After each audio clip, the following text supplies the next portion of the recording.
खामोश रातों में तेरा नाम लिखता हूँ।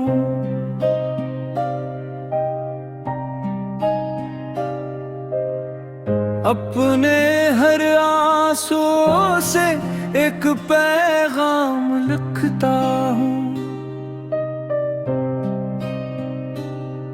तो लौट कर आए ये दुआ भी नहीं करता।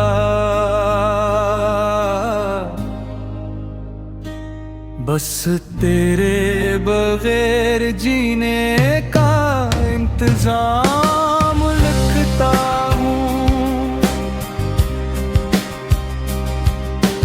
टूटे हुए ख्वाबों की सदा हूँ मैं, अपनी ही कहानी की सजा हूँ मैं।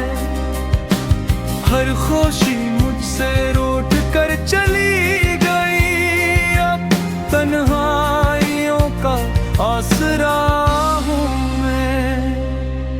हवा भी तेरा जिक्र करके गुजर जाती है, दिल की हर धड़कन ठहर सी जाती है।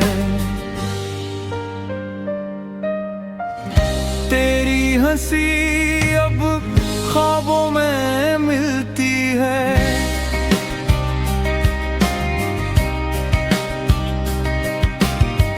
हकीकत हरे रोज मुझे रुलाती है।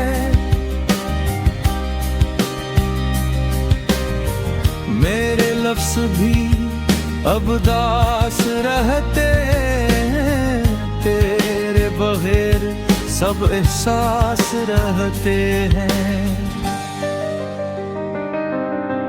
वक्त ने सब कुछ बदल तो दिया, पर दिल के जख्म ऐसे ही रहते हैं। अगर कभी मेरी याद तुझे आए, मेरी खामोश दुआ को महसूस कर जाना। मैं मोहब्बत में हार कर भी यही कहूँगा, खुश रहना बस मुझे भूल जाना।